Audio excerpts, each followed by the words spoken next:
नमस्कार दोस्तों, स्वागत है आप अपने ऑनलाइन लर्निंग परिवार TWD में। हम लोग सफलता सीरीज डिस्कस कर रहे हैं। इसमें आज हिंदी के चैप्टर 3 अध्याय 3 के जो क्वेश्चन आंसर है इसको हम प्रश्नोत्तर इसके देखते हैं। तो यदि आपको इस क्लास की PDF चाहिए तो आप लोग क्लास को लाइक कीजिए, इसको शेयर करें और चैनल को सब्सक्राइब नहीं कर रखा तो इसे सब्सक्राइब करके बेल आइकन दबा लें, जिससे आपको रेगुलर क्लासेस मिलती रही। आपको PDF के लिए टेलीग्राम का लिंक मिल जाएगा कमेंट बॉक्स में, आप उसे ज्वाइन कर लेंगे, वहाँ पे आपको सारी PDF मिल जाएंगी। तो आइए क्वेश्चन देखते हैं। पहला क्वेश्चन है, मौखिक अभिव्यक्ति किसे कहते हैं? मौखिक अभिव्यक्ति किसे कहते हैं? मौखिक अभिव्यक्ति वह प्रक्रिया है जिसमें व्यक्ति अपने विचारों को, भावनाएं और जानकारी को बोलकर व्यक्त करता है। इसमें क्या करते हैं कि अपनी भावनाओं को, विचारों को हम बोलकर व्यक्त करते हैं। ये संवाद द्वारा हो सकता है, व्याख्यान द्वारा हो सकता है, बहस चर्चा के रूप में हम कर सकते हैं। हम अपने विचारों को मौखिक अभिव्यक्ति, संवाद, व्याख्यान, बहस और चर्चा के जरिए करते हैं। दूसरा प्रश्न देखते हैं, उच्चारण दोषों के निराकरण के उपाय। कुछ उच्चारण दोष होते हैं, इनको हम कैसे दूर कर सकते हैं? तो पहला तरीका है शब्दों का सही उच्चारण करके उसका उच्चारण सीखना है, सही उच्चारण सीखना है। इसके लिए हमें अभ्यास करना पड़ता है, ठीक है। तो शब्दों का सही उच्चारण सीखने के लिए अभ्यास करें, पहला काम करना है। दूसरा, भाषा के व्याकरण और ध्वनि नियमों का पालन करना है। अगला, बोलने में गति का ध्यान रखना है, यह नहीं कि बहुत जल्दी जल्दी बोलना है और ऐसा भी नहीं रखना है कि बहुत स्लो स्लो बोलना है, तो उसकी गति का ध्यान रखना है। ध्वनि प्रशिक्षण का अभ्यास करें। अगला, सही उच्चारण के लिए ऑडियो सुने और रिकॉर्डिंग सुने। ऑडियो सुनने से, रिकॉर्डिंग सुनने से भी उच्चारण दोषों का निराकरण होता है।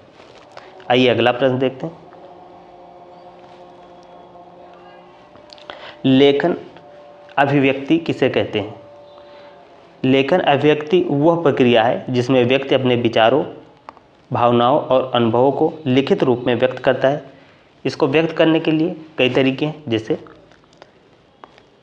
पत्र लेखन हो गया, निबंध हो गया, कहानी हो गया, विवरण लेखन के रूप में हो सकता है। तो इसके जरिए हम क्या कहते हैं? अभिव्यक्ति करते हैं। आइए अगला प्रश्न देखते हैं, ध्वनि का अर्थ लिखिए। ध्वनि का अर्थ है वह ध्वनियाँ जो वाणी बनाने के लिए मनुष्य द्वारा उत्पन्न की जाती हैं। यह भाषा का मूलभूत तत्व है। अगला क्वेश्चन देखते हैं, प्रत्येक वाक्य के कितने अंग होते हैं? प्रत्येक वाक्य के 2 अंग होते हैं, जो इसका मेन होता है। मुख्यतः 2 अंग होते हैं, ठीक। पहला हो जाएगा कर्ता, पहला कर्ता हो जाएगा वाक्य में क्रिया को करने वाला, और दूसरा हो जाएगा विधेय, वाक्य में क्रिया या कर्ता के बारे में जो जानकारी दी जाती है। अगला प्रश्न देखते हैं, मौखिक अभिव्यक्ति कौशल की शिक्षण विधियाँ लिखिए। जो मौखिक अभिव्यक्ति के कौशल हैं, इनकी शिक्षण विधियाँ कौन कौन सी होगी देख लेते हैं। पहला हो जाएगा प्रश्नोत्तर विधि, बच्चों से सवाल पूछकर उत्तर देने का अभ्यास कराया जाए। अगला हो गया भूमिका निर्वहन, छात्रों को किसी विशेष भूमिका में रखकर संवाद अभ्यास कराया जाए। अगला हो जाएगा मॉडलिंग, शिक्षक का सही उच्चारण और स्पष्टता का उदाहरण प्रस्तुत करें। अगला हो जाएगा समूह चर्चा, बच्चों को समूह में विचारों का आदान प्रदान करने के लिए प्रोत्साहित करें। अगला हो जाएगा भाषण, बच्चों को छोटे छोटे भाषण देने के लिए प्रोत्साहित करना चाहिए। तो ये तरीके होते हैं मौखिक अभिव्यक्ति के, ये शिक्षण विधियाँ हो जाएंगी। आइए अगला क्वेश्चन देखते हैं। अगला क्वेश्चन, लेखन अभिव्यक्ति के उद्देश्य एवं महत्व बताइए। तो इसके उद्देश्य क्या हो जाएंगे? पहला हो जाएगा विचारों और भावनाओं को व्यक्त करना। दूसरा हो जाएगा जानकारी का संरक्षित करना और व्यवस्थित करने रूप में प्रस्तुत करना। अगला हो जाएगा रचनात्मकता को प्रोत्साहित करना। जो इसका महत्व है, महत्व देख लेते हैं। जो इसका महत्व है, पहला हो जाएगा लेखन से भाषा का विकास होता है, ठीक है। अगला हो जाएगा ये संवाद का अस्थायी माध्यम है। अगला, शिक्षा और व्यवसायिक क्षेत्र में लेखन अभिव्यक्ति अनिवार्य है। अगला क्वेश्चन देख लेते हैं।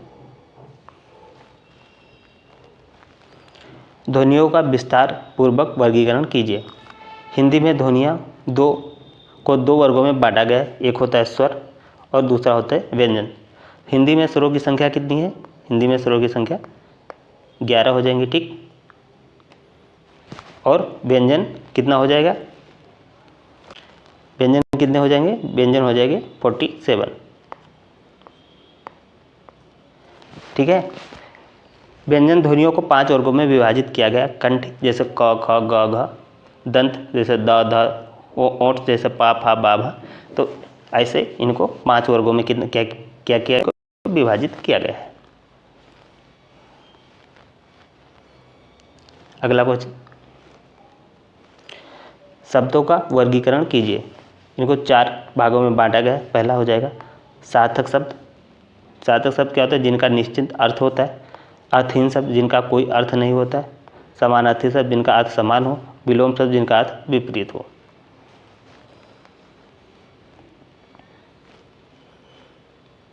अगला क्वेश्चन, वाक्य का अर्थ एवं आवश्यक तत्व लिखिए। अर्थ क्या होता है वाक्य का? वाक्य शब्दों का समूह है जो पूर्ण भाव व्यक्त करता है। आवश्यक तत्व क्या है? पहला कर्ता हो जाएगा, ठीक। कर्ता, वाक्य में कार्य करने वाला कर्ता होता है। विधि है, वाक्य में कार्य का विवरण। क्रिया, वाक्य में कार्य को प्रदर्शित करने वाला शब्द। तो ये रहे क्वेश्चन चैप्टर 3 के जो हमने डिस्कस किए हैं। आप इसको लाइक कीजिए, इसे शेयर करें। यदि आपने चैनल सब्सक्राइब नहीं किया तो इसे सब्सक्राइब करके बेल आइकन दबा लें, जिससे आपको रेगुलर क्लासेस मिलती रहें। यदि आपको इसका PDF चाहिए तो आप लोग कमेंट बॉक्स में जाएंगे, वहाँ से टेलीग्राम का लिंक है, उसे ज्वाइन करेंगे और वहाँ पे आपको PDF मिल जाएगी। तो इस क्लास में इतना ही। जय हिंद, जय भारत।